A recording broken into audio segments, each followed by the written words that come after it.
Welcome to the Mindshare podcast. I'm really excited to have this conversation with you today, Tommy. You've been in the content game for many, many years, worked with some big names, and now you run the content studio. So before we get started, just to walk through your journey from your early days as an actor, and then how that's led you to launch your own consultancy. Yeah, so I'll keep that story as brief as possible. But I was a career actor since I was 10 years old, from 10 to 20, and graduated from conservatory in Manhattan. Focused my training specifically on acting. That's what my degree was in, and it was really great. When I graduated, I moved back home with every intention of moving back to New York, but I was, early 20s, and I knew everything, and eventually got kicked out of my house, rightfully so. So I ended up working a series of retail jobs, got fired over something really ridiculous at one point, and said either I can work on my own and try and make my own money, or I can try and get a $10 an hour job, and have to walk there all the time. And so I bet on myself. Within the first couple of weeks, I got my first client, which was really great. Built up a consultancy, or built up a freelance practice for a few years. Worked for a company called CXL.com. It's a very popular website now. Ended up getting recruited into Shopify. Then I moved from Shopify over to QuickBooks. They had a massive layoff, and I said, I can, again, try to find another job or take a bet on myself, and open up the content studio, and have since worked with some really amazing clients like LinkedIn and Twitch and Vimeo and a number of others. GoDaddy was another one. And it's been a really cool journey overall. That's like the last almost 20 years. So yeah, it's been really great. I'm curious, how does an acting career lead to content? Like, why content out of all the disciplines of marketing? Yeah. So for the longest time, I actually didn't think that I had any business doing marketing, right? But I realized at a certain point that this screen that you and I are talking on right now is not very different than TV screens or movie screens of the past. And more importantly, we're competing for attention on the same screens. So when I first got into marketing, I had said, what is market analysis but script analysis, right? I was very familiar with how to break down a script and learn the different characters and what the intentions and obstacles were, and all of that was coming into play. And I said, what is brand building but building a character, right? So you start taking those, when you build a character, you're extracting what you can find from the script and reading between the lines, and then sort of reconstructing what that character would be if you want to bring them to life. And that's what brands are all about, right? And we're able to interact in real time with people, which is really kind of cool. Okay, so what is customer service but improv, right? And I started to draw all of these parallels between my training and what was happening in marketing, and then saying, okay, well, we have the opportunity to interact in real time. And if I can use these principles that I've learned in how deconstructing stories work and all of that, maybe I can, use the 4-act structure to build out a content calendar, and look at how the different story endings work, and how, TV series will get you binge watching. How can I do that to get people moving from blog post to blog post, or content piece to content piece overall? And then seeing that there's this really, really strong narrative principles that work really well when it comes to this mapping. In fact, I think it works better than well overall, because we are trying to hold attention, and we're competing with attention with professional screenwriters and creators who are all, the stuff that I talk about is a lot of it's script writing 101. But it's if we can bring that stuff into the work that we do, I think we have a much easier job of holding attention once we grab it. I think that's so important in today's era, because a lot of these markets today are so saturated with AI, AI ads, AI content. And so the ability to be able to capture attention is probably one of the toughest problems that a lot of companies are trying to solve. Also very interesting, which is that the career path that you, or at least the dots that you connected from acting to content, I don't think it's as intuitive, because most people who are probably in your yeah, didn't get into Yeah. content. So that's pretty amazing. AI is like the thing that everybody's talking about right now. Like you have to, right? But what I think a lot of people miss is if you don't have narrative principles that you can name, it's really hard to get that out of the AI. However, the AI knows everything. Right? AI has information, access to information of all sorts across all disciplines across the board. And the thing that I think limits a lot of people is if we're going into it and going, hey, help me write a blog post on blah, blah, blah, or help me write a newsletter on, and even it's really good at helping you work through thoughts. But if you're not able to say something like, when it comes to this topic, what are the set of competing values that might be at play, or what's at stake for people who might be reading this and going after that, or what are the obstacles that they might encounter. When you start layering that stuff in, it can bring it's the words behind the words, right? They used to say to us, if we catch you acting, you suck. And it's because we're trying to bring this, they would also say it's living truthfully under imaginary circumstances. And that's ultimately what we're trying to do. So if we're able to bring those words behind the words into play, it gives us a lot more to think about as we're, writing from subtopic to subtopic, or moving from beat to beat within a video, or changing from section to section in a podcast. It allows us, when you can bring those things into the conversation with the AI, you can extract so much more and connect on a much more human level than if you were to just say, hey, write me a topic on blah, blah, blah. Because it's going to take all the information from that particular topic, everything that it's seen, and then just create like the average version of it. But if you merge these things together, you have such a much more compelling bit that goes a lot deeper than just the surface level stuff. There's always the second story that you want people telling themselves, right? You reading the information or you're listening, and it's like you have what's happening right there on the surface. But then if you can kick off a second story of like, oh, that's how I'm going to apply that, or yeah, no, I definitely saw that happen I've had that experience, or wow, I could apply that right now, right? What would happen if I applied that right now? If you can kick that second story off, which is not what's happening from the words on the page, but it's the words behind the words, then you start building out stuff that it can be life-changing to people, because the hard part is getting past that surface level stuff. So AI is something that you can, if you are incorporating this stuff into the AI conversations, then it's much easier to get better outputs that connect on a much more human level. For someone who is trying to, let's say, a content marketer, how would you, in a quick sentence or phrase, define what good content looks like? Good content is the stuff that sticks. It's the stuff that is unexpected. It makes you change the way you think about things, and it can change your approach. I think a lot of people who are in content marketing specifically dismiss or overlook the ability to change lives, or it's minimized. I think the good stuff is the stuff that sticks and goes beyond the surface and doesn't underestimate the power of words and their ability to change somebody's life. That's what good content is. Yeah, this is kind of similar to how I think about it, which is content is used to, as you mentioned, change the way people think or the way people feel. And there is always like a bridge between where they're currently at and where is that future destination, and how do you Yeah. lead them there? Can you name a few companies that are killing it with content, or just ones that you love?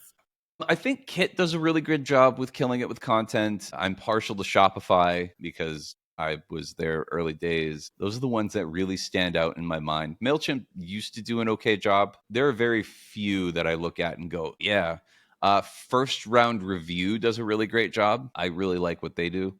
But for the most part, it's really difficult to answer a question like that, because so many people are doing so many similar things, because the way that our space has evolved. I've seen, I've been doing this for almost 20 years now, and there was a big shift that happened back in like 2014, where feature snippets came out right around the same time as the skyscraper technique, and a lot of people misinterpreted what the skyscraper technique was about. Right? I've talked to Brian Dean about this. Brian Dean, I have an episode on my show, and the skyscraper technique was supposed to be a way to get links. Right? Specifically, you create content that's 10 times better than all the other guys, and then you go out and you try and find links. A lot of it was people who linked to similar topics go out to them and say, hey, I've got a piece of content that's way better than the stuff that you're currently linking to. Will you link to me? What that ended up becoming was people going, okay, well, we're going to create something that's marginally better than everybody else. There were studies that came out right around the same time that said there's a correlation between blog post rankings and length of words, right? How many words are on the page. And then this featured snippet would do the really basic answers, right? So this is how we got to the place where everybody's starting, what is on a particular subject. And it's like people know well enough who are making the query to have an idea of what it is. So we don't need to necessarily put that there. And then they're going on for forever and ever with their length, not doing anything engaging to keep that attention because they heard that Google was going to rank it. So like to say, who's doing this well means to is first of all, who's breaking out of that mold, which is not a lot of people or not a lot of brands or not a lot of companies. To take a step back to how do we get some narrative principles in place on how we make that better? There are two things, right? And it's very, very simple. I mean, there are a lot of things, there are a lot of principles we could talk about, but there are two things that I think are really important, which are wants and needs. So with wants, we have no shortage of what people want, right? We've got keyword tools and social listening tools and all of that. And it's, if we were to look at it from the perspective of filmmaking or, literature or, any type of non-media, right? Business media or whatever. A want is something that is known to your protagonist. It is what sets the plot forward. It is an extrinsic goal, and it is specific to the character, right? We have all of that. What is, any keyword tool is going to tell you what people want. But what they need, right, is unknown or ignored by the character. It is a universal lesson to the audience. It's what moves them through their character arc. And it's something that is where the actual character development comes from. And when we create content, I think the ones that do it really well are the ones that are able to speak to that deeper need and deliver an insight that somebody didn't know that they needed, right? A popular example, an example I like to use all the time is how to build a landing page, right? This is a topic that's a rite of passage for a lot of content marketers, especially in the MarTech space. And what people want to know is, body copy, headline, compelling hero image, call to action, microcopy, right? But what they need to know is that nobody's going to agree on the body copy is going to go through 500 rounds of review before it gets signed off on. Most of the time, you're going to default to the most vanilla text possible because you're trying to get alignment across everybody instead of doing what's going to be best for the customer. And those needs are going to be different based on the different companies. You could have 5 different articles on the same topic address 5 different needs depending on the company and the customer. And I think and you can still talk on the same subheadings, right? Hit all the right notes still without it feeling like it's like everybody else. But I think that's one of the things that a lot of content misses. And I think the companies that do that well, just to tie it back to the answer, are companies like First Round Review and Shopify, and the ones that I mentioned before. So kind of 2 in 1 there. Very interesting. I remember a few things actually. I remember when I first got into SEO and learning about the skyscraper. A lot of the YouTube gurus would be like, okay, go on Google, look at the top 10 pages on the first page, and just see all the things that they're writing and just make it better. And so if you just compile all of that, you'll get to page 1. And so that was what we were teaching. And I was like, is that what SEO is? Just creating a watered down version of everything? Yeah. Right. And it's they missed the point. Brian said back then, and I know Brian, but he said back then it was a method of getting links, not to get yes, there's a correlation between links and ranking, but it was a method of having something better to do actual outreach on to get more links. And then things become a byproduct of that. But everybody misinterpreted that. And I like your idea about the wants and needs. The wants, it feels like they are people voicing their desires. Maybe it's a search, maybe it's they're mentioning on a Reddit community or whatever that is.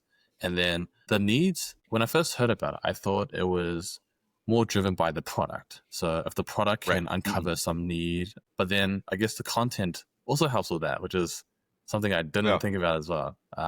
You need to have a bit of domain expertise, really understanding the customer as well to know exactly what they need, and then delivering that through.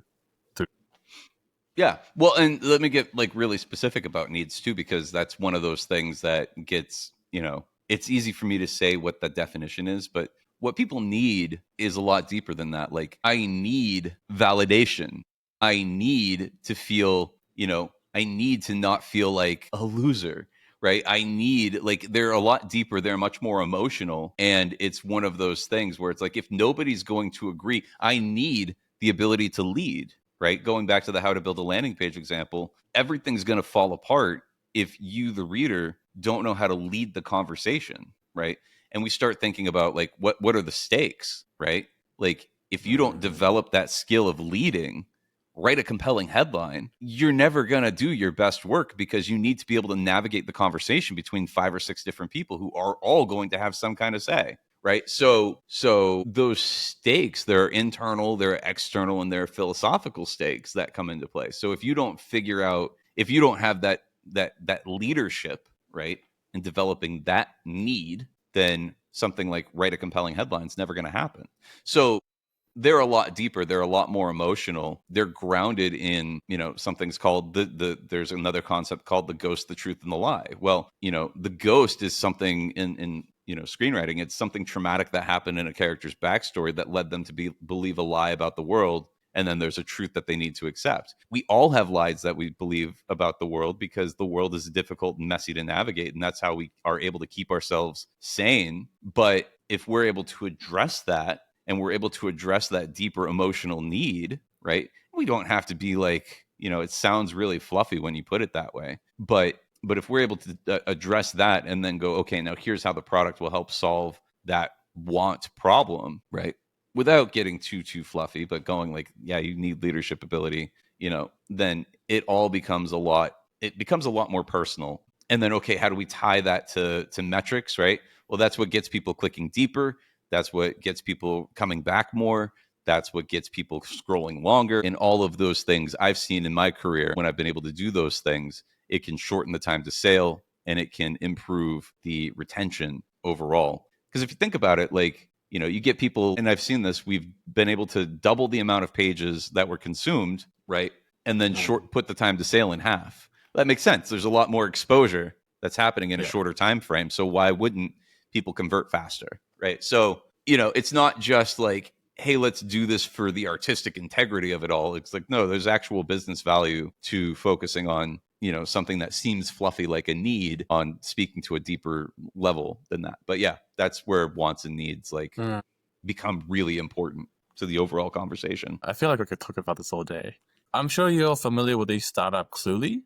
Keen to get your thoughts on their marketing. Like, is it good? Is it bad? What are they tapping I'm actually into? not that familiar with them. Okay, so they're basically trying to sell the idea of you can cheat your way through life. So let's say if you're hiring, if you're doing exams, there's like this transparent layer on top of your application. So in real time, I believe when you listen to something, they're able to kind of process that through the AI and then give you some response or whatever that is. So I believe they hired like 100 or something interns, summer interns, to just create content. And so they are very, very loud on my Instagram, TikTok. You see them everywhere.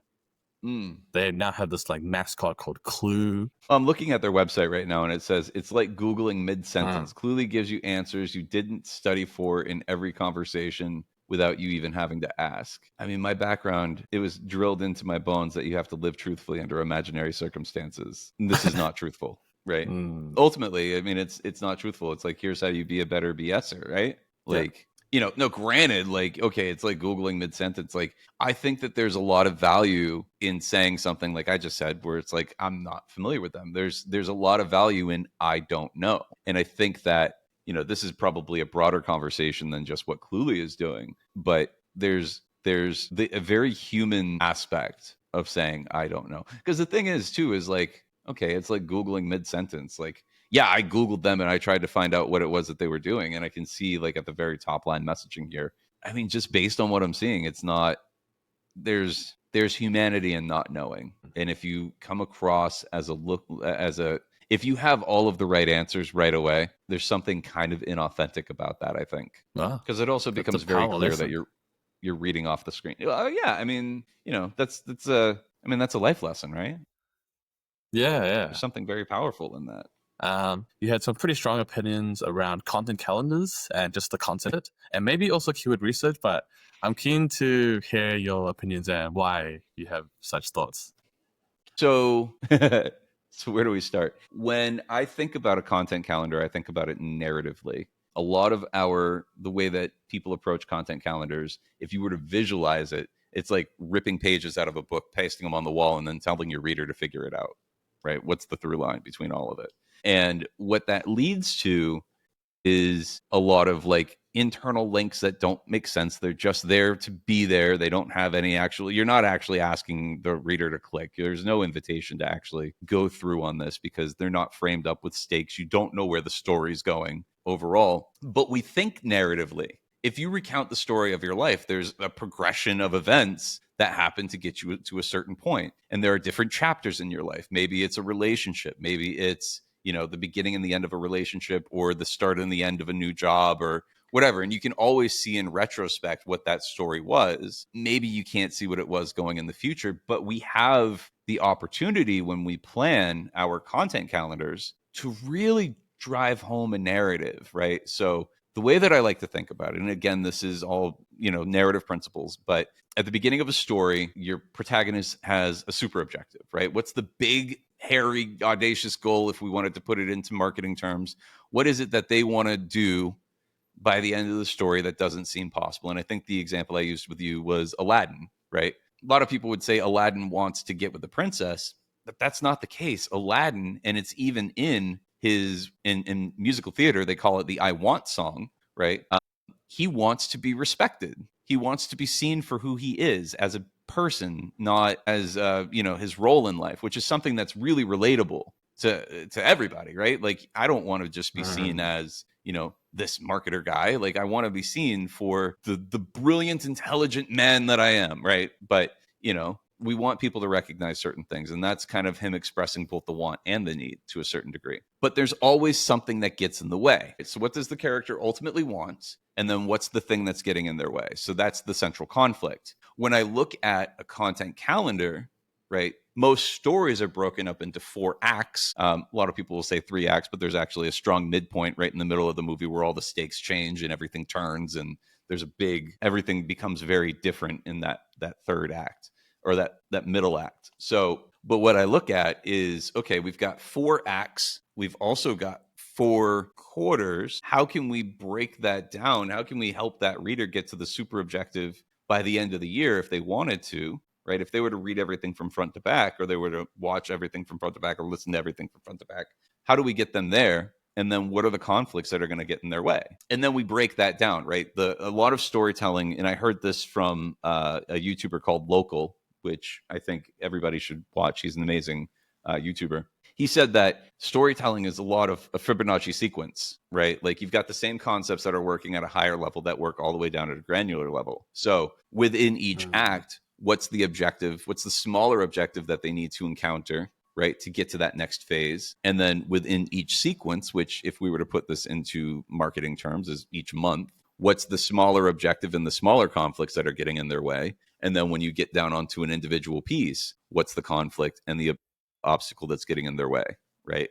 And then when we get down to the individual sections, if we're chunking things out into individual sections, what's the thing that's getting in their way, and what's the thing that's holding them back? Or what do they want, and what is the thing that's holding them back? We start to build this out month by month, quarter by quarter, half by half, and we're able to gradually get the person to where they want to go. They don't necessarily see it. It's invisible to them, but there's a reason why we're foreshadowing what's coming next. We're referencing back to things that happened before, and we're able to get people going a lot deeper into our experience and into our overall narrative that we're trying to build. And we're bringing them along the journey along the way. So that's my overall approach to content calendars. So does that mean that everything starts with the audacious hairy goal, and then you kind Mhm. of reverse back into, okay, how do we place these narratives or these arcs to fit that hairy goal? Is that how Exactly. that works? Exactly. Yeah. Okay. So, like, if we were to think about it as like okay, I use this example of a content marketer. Their super objective is to move into a leadership position by the end of the year, right? They ultimately want to get promoted and have a new role and more money and all of that, right? And January is a great time for this too, by the way, because that everybody at the beginning of the year is going like, oh, okay, this year is going to be different, right? It's going to be, so if we can tap into that, like, and then start bringing them along that journey, that's great. But what are the 4 phases of things that need to happen for them to get to that spot? So we'll say that they need to lay a foundation, and then they need to learn how to operationalize that foundation, and then iterate on it, and then ultimately make the case for their raise, right? So we can bring that journey, right? And then when we start talking about operationalizing or building out a content calendar, when we start to operationalize that, right, what's that look like in 3 different phases inside that, right? Well, there's the whole idea of leading conversations with leadership. There's the whole idea of explaining what the content calendar should look like, how to get business priorities aligned with the content calendar. Like, there are a number of different topics that can go along with that we can start to break all of that down into smaller sub goals, because that's ultimately how we get to anywhere in life, right? Like, you want to make a certain amount of revenue by the end of the year. Well, you have to start breaking that down quarter by quarter, deal by deal, right? How many sales calls do you need to have to get to that point? Like, so yeah, I mean, it's the same as many other business things, business goals. It's just applied a little bit differently. When you mentioned this in our chat, I was like, this is something I've never heard of before. As a marketer, the content calendar is just, okay, how much content do we want to create? Let's see. Right.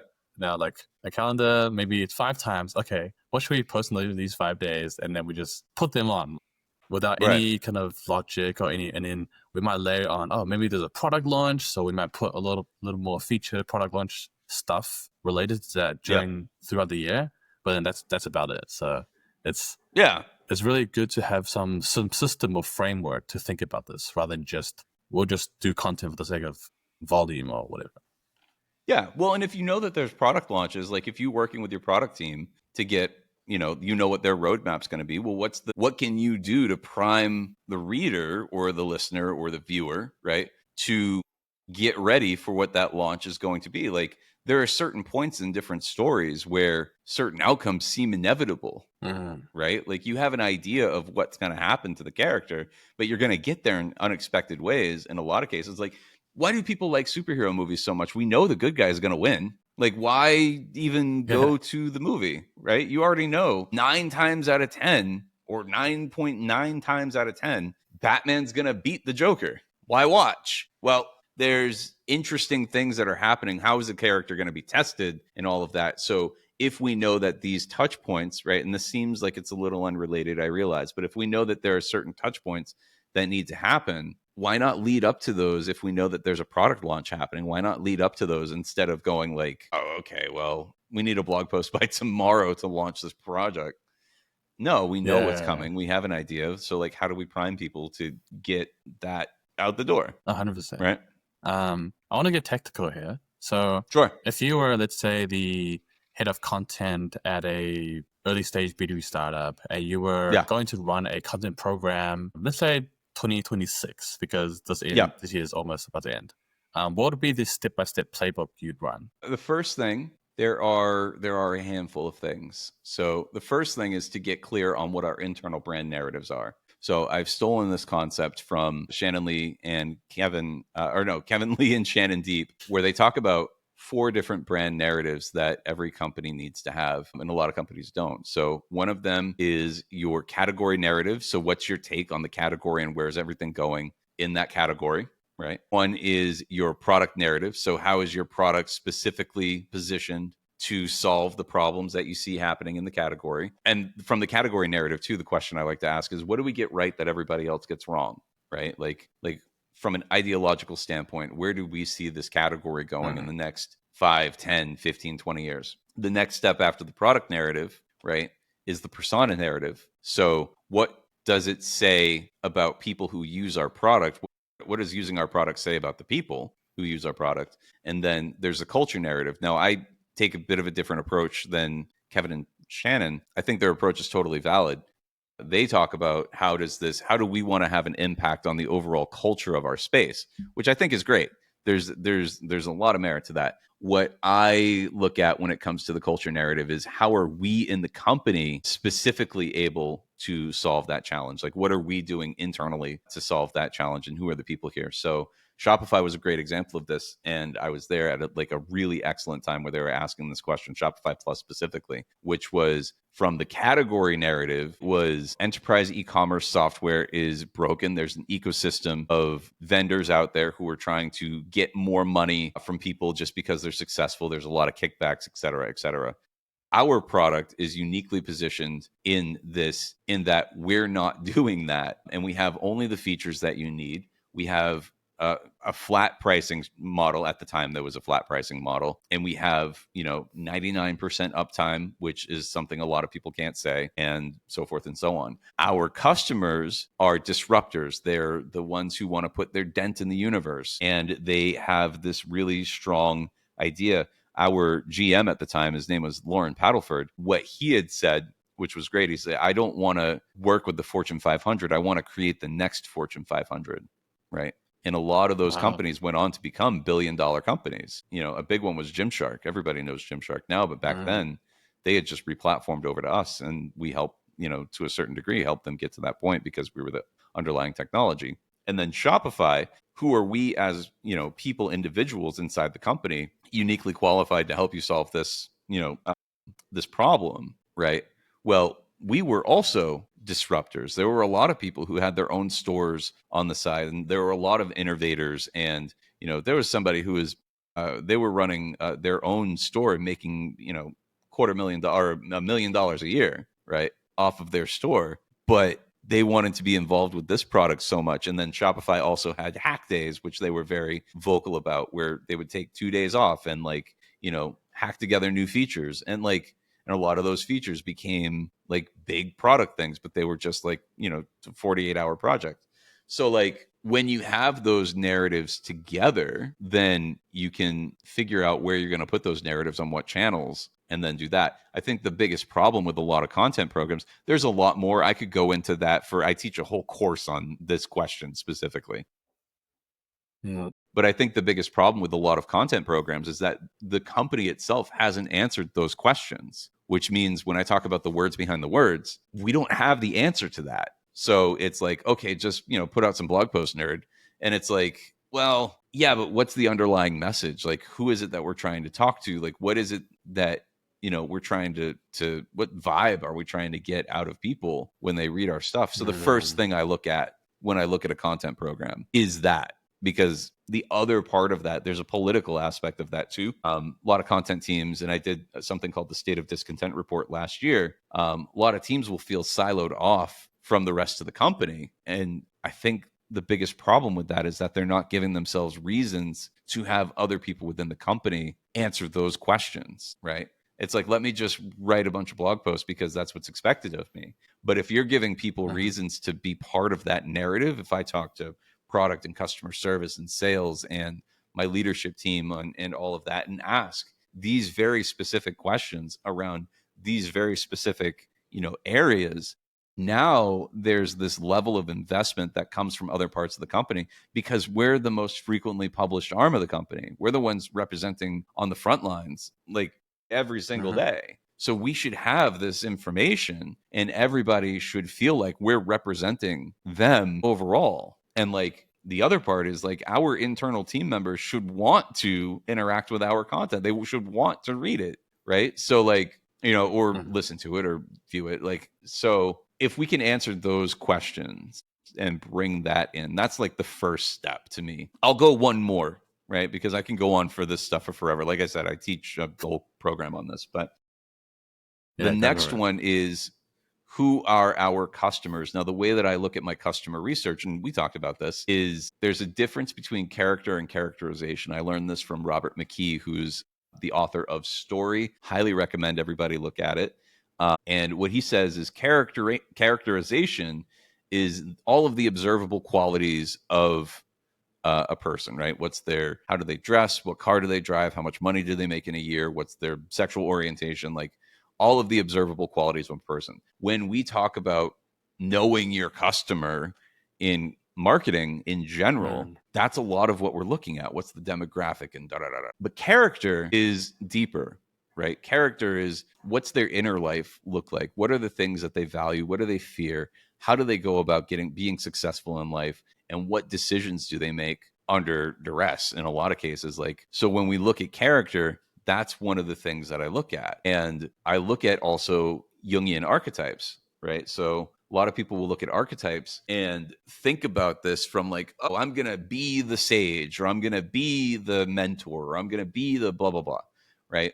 And it's like people forget that was based off of like a huge body of research and over many, many years. And it was about categorizing people's personalities, right? Not arbitrary, like I want to be this, but like the questions are, what do you value? What do you fear? And what are your strategies for success? Now, obviously you don't ask people those questions, but you can ask questions that extract that from people. And then I try to find that 70-30 mix. What's the primary archetype that they fit? What's the 30% archetype that sort of influences that overall thing? And then the next thing I try to look at, right? Because that gives me an idea of like, how am I going to communicate with this person? If there's somebody who values creativity, that's going to be a very different approach than somebody who values strict rules and control, right? Who like having control over the process. When I know that, I can approach the same topic for each of those audiences very different ways, right? Like the framing, the way I would frame that, the way that I would look at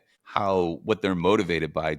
Are they motivated by looking like a hero, or are they motivated by not getting fired from their job, right? Changes the framing on everything. The next thing that I look at is what are the functional roles of the people in their lives, right? So in storytelling, right? And I hate the word storytelling nowadays because people have really like diluted it to this like tactic, and it's not. It's a whole art form. But in a lot of storytelling, and again, I got this from Robert McKee, there are functional cast roles, and each of those cast members are all designed to bring out certain aspects of your character's character.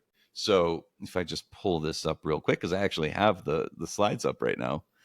You have your protagonist. Do you want me to share my screen? Does it matter? Oh, yeah, that'd be amazing. Right. Yeah. All right, cool.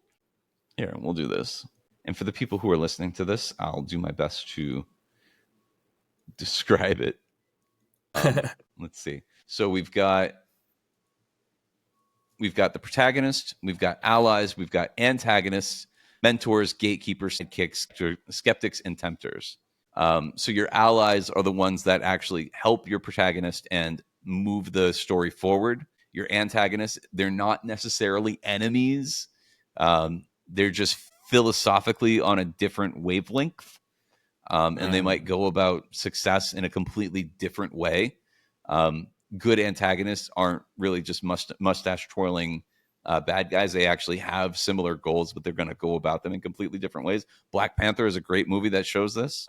Mentors are the ones that, give the advice. Gatekeepers are the ones that make it so they can't move on to that next step, right? Do I have to get permission from this person to make this next thing happen? Sidekicks, it sounds similar to an ally, but they are not. They will help, but they don't have the ability to move the story forward the same way that an ally can. And then a skeptic or a tempter is somebody who is trying to give an alternate path or try to keep the status quo. So when we look at our customer research, right, we learn about that person, our reader, viewer, listener, etc. We learn about what their Jungian archetypes are. And then when we start talking to them, we find out who are these other people in their lives filling these roles, right? So you ask somebody like, hey, who has the exact opposite way of achieving success as you, right? That's going to help us find their antagonist. All right.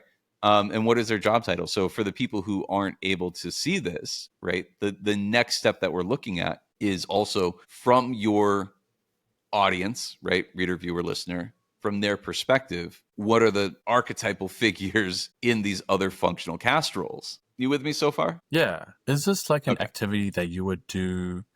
Let's say if a company is selling to enterprise, they have multiple ICPs. Yeah. Do you kind of do this activity with every single ICP? See, that's the thing is I disagree that a company would have multiple ICPs. Oh, okay. Let's say for Okay. like a CRM, they might have like a RevOps leader, they might have like a sales manager, they might have like a marketing person. And so Sure. would you consider those to be the same or? So the reason why, and this is the difference between character and characterization, right? There is a common spark between all of those people, right? All of those jobs, there is a common spark between all of them. And when you start interviewing people, if you're getting to this information, right? If you're able to dig deep enough, you're able to find from the thing that maybe they all have a strategy for success where they believe that creating a signature piece of content, right?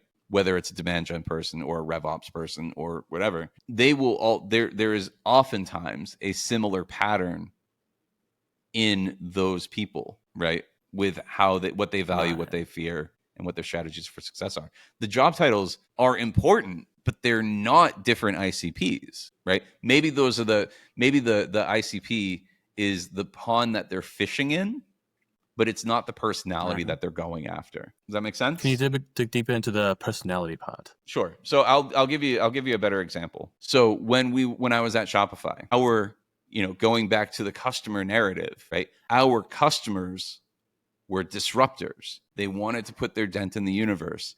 They wanted to change the world in some way, shape, or form. Now, we had somebody who sold LGBTQ, right, merchandise, right? They had a lot of stuff that was very much in that world friendly, right? It was, I believe it was Mhm. like apparel. And they wanted to have this space that they were able to like do that and allow people to be expressive, and they had their own creative thing, and they did it as a big fu to the people who bullied them growing up, right? But we Mm. also had people who were selling bracelets that were made by indigenous people in another country who were getting out of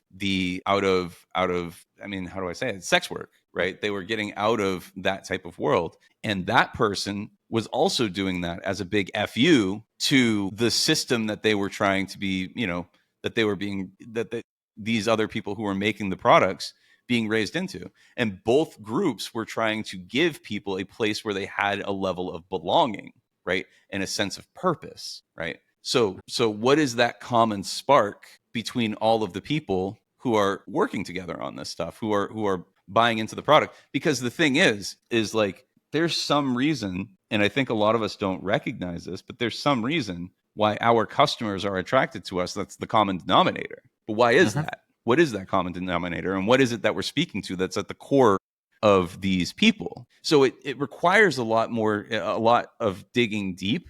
And I sound like a crazy person when I talk about this. Like nobody really agrees with this. So I totally understand if it's like, Tommy, you're off your rocker. But there is a common spark between all of the people who buy from us. There has to be, right? The pond that we fish in might be different to attract these people. The job titles that they might have might be different to attract these people. But the thing that we're speaking to, if we're able to dial that in, and we're dialing that in based on the psychology of what we know about what they value, what they fear, what are their strategies for success, there's going to be a common spark between all of them. So how do we speak to that spark, right? And that's something that, that's the hard part. That's the Yeah. part that a lot of people aren't able to like navigate. But when we have that, when we understand what that spark is, now we can go, okay, well, what are the needs? Going back to stuff we were talking about before, what are the needs? Right? There are universal principles that we can speak to that we all need to learn. That we go to that and take it to a movie, for example, right? Shrek. How do we tie Shrek into all of this, right? Shrek wants to be left alone. He wants to get people out of his Yeah. pond and out of his swamp. But what he needs is to learn to accept who he is, right? And he needs to learn to be a little bit more vulnerable. That's a universal lesson, right? If we understand what people need because we understand that common spark, then we can create stuff that speaks on a universal level to people who have a similar challenge, regardless of what their job title is. Yeah, this is so powerful. And hopefully this is something that you'll be covering in your course, Mm-hmm. the narrative design toolbox. Maybe you could talk through a bit about that, like why you decided to create a course, what would it be about, and maybe if you have a launch date as well, like when that will be. I don't have a launch date. I did. I was going to launch it at the end of June, but I had a number of technical mishaps that made me to look back, take a step back, and reevaluate it. So I was like, let me get this right. So the narrative design toolbox is a set of 25 plus principles that go into what break down storytelling, right? Like it's the mechanics of storytelling. I created it because I've been very passionate about storytelling for the better part of 30 years now. And every time I see somebody come out with like storytelling in business or storytelling in sales, I get excited because I love the marketing work too. I love this. Like, I'm so fortunate that I get to do this thing that I love for a living. But every time I've seen something that's come out, I felt really kind of let down because I think that there's a lot more to it. There's a lot more to the conversation that I think a lot of other people are bringing to it. So that's why I've created it, because I think that there are principles, there are named principles that nobody talks about. And knowing these principles is something that gives a shared language to people within a company. I think it helps facilitate better conversation, and it makes it so when people are creating, they're able to have better defenses to the choices that they're making, and not just I like it, I don't like it vibes, which is a lot what a lot of content marketing is, right? So if we can name principles, we can get very specific feedback from people. We can have a shared language with our leaders, and I think we can all get on the same page and create better stuff if we have names for the principles that we're going after. As a sneak peek, would you better share one or two principles from your course? Yeah. So, I mean, I've already shared quite a few, right? So, super objective and central conflict are a big one. Wants and needs are another big one. Stakes, right? That's one that we've talked about a little bit. But one of my favorites is competing values. So, what is at the center of a lot of storytelling in general, and I have a go-to example for this, but like, is a set of this versus that. Right. It's very, very simple. It's very, very basic, this versus that. So one of my favorite examples of this is The Dark Knight, right? And in The Dark Knight, you've got a dominant set of competing values, which is order versus chaos. If you boil it down, the whole movie is about order versus chaos. Joker represents chaos and Batman represents order. Batman's not the only one that represents order. Batman, Harvey Dent, Commissioner Gordon, they all represent order, right? Well, how do we bring that into content marketing? You can do it for the most boring of topics, to be honest with you. So someone challenged me on this once, and they were like, okay, well, how do you do that for something as boring as choosing security software? And I'm like, okay, well, what do people value when it comes to security software, right? Freedom versus control, right? So now we have a set of vendors that we might be looking at, the top 5 vendors to look at or top 10 vendors to look at when it comes to evaluating security software. Cool. Well, 5 of those vendors can represent freedom and flexibility and, trust in your employees and all of this stuff to do all of the right things. And then the other 5 can represent you have tighter controls over the system, right? And you have a little bit more of a rigid structure, right? So that kind of frames up a lot of the topical stuff as you're going through. But then the question is okay, which side do you lean towards when you do that? And you only know that if you know your archetypes, right? Who it is that you're trying to go after, right? So if you're a security guy or girl or security person, right, who doesn't want the employees to think that you're really difficult to work with, then you're probably going to lean towards any of the softwares that value freedom, right? But if you're someone who goes, nope, security of the system is the most important thing above all else. I think about control is like the best way to approach all of this work. The thing that I fear is things going out of control because, or getting an attack because I gave too much freedom to people. Then you lean more towards the control side of things. And that frames up how you talk about these things, right? And you can have the same topic 2 completely different ways because of that. It doesn't just have to be, here's a list of vendors. When you mentioned the this and that, at first I was like, oh, is maybe the default, the status quo, and then this is the vision that you're projecting. But the way you framed it was also very interesting. Like, it's more around. Yeah. Another person challenged me on this, and they were like, retirement tips, right? And I was like, okay, well, retirement tips. how do you give retirement tips and have a set of competing values there? And then it's like, well, do you want to leave a legacy, or do you want to enjoy yourself, right? How much do you want to leave behind to your people versus how much did you just earn this? And now, you spent a lifetime earning this, and now treat yourself, right? That's a good one. So depending on what side your reader leans on is the way that you frame your tips out, right? So like it applies to everything. You've got your dominant set of competing values that can then go deeper, and it doesn't stay static, right? You don't have to keep them static. You can keep evolving them and deepen them. And if you watch any movie, right, this is where it all comes back to the screenwriting stuff.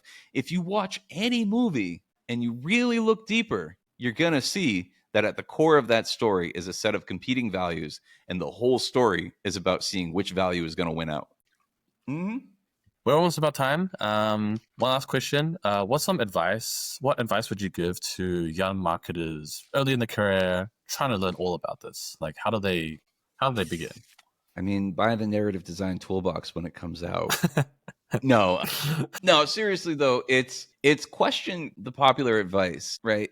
Like, if everybody's following the popular advice, then there's going to be no way to stand out. So seek mentors out in the relationships that you're looking at. Like, make sure you vary your diet of people who seem contrarian. That contrarianism is where you're going to find your own truth and your own philosophy on this work. And I think it's important that for a new person, you are working to develop a philosophy on how you approach this work, not just become a parrot of everybody else. That is powerful. Yeah, I think there's most content marketers I know, or even maybe myself as well, probably a parrot. And yeah, we hope to not become that. Right. Awesome. This was a really amazing chat, Tommy. Super insightful. I'm sure everyone who listens to this will have a lot of actionable takeaways to use for their business. Where can people find you? Where can people hear about when your course launches? Yeah, I spend most of my time on LinkedIn. So linkedin.com/in/Tommy is my name. Awesome. And yeah, hopefully we'll hear from the course soon. I'm really hoping to dig into it. And I'm sure many people will benefit from it as well.